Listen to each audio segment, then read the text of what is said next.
আসসালামু আলাইকুম।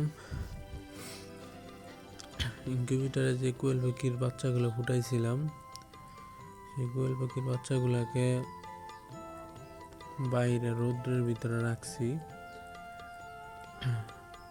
দিনের বেলা রৌদ্র থাকলে রৌদ্রের ভিতরে রাখি, তো সারাদিন বাইরেই থাকে। রাত্রের বেলা ওদের ঘরে রাখি। ওরা মোটামুটি 16 জনেতে 16 জন সবাই সুস্থ আছে, ইনশাআল্লাহ দোয়া করবেন আপনারা।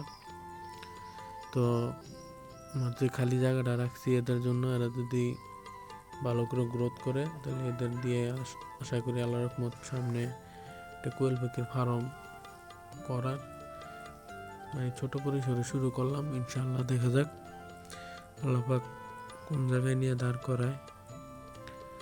তো খুব শখ করে একটা ইনকিউবেটর বানাইছি, এটা থেকে বাচ্চা ফুটাইছি পরীক্ষামূলকভাবে।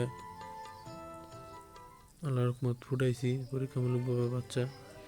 তো যাই হোক, আমি নিজেও শিখতেছি যে কীভাবে ব্রুডিং করতে হয়, কীভাবে বাচ্চা ফুটাইতে হয় বা কী সমস্যা হইতে পারে, সব কিছু জানতেছি আর আপনাদেরও জানানোর চেষ্টা করতেছি। যাই হোক, দোয়া করবেন সবাই, সাথেই থাকবেন ইনশাআল্লাহ।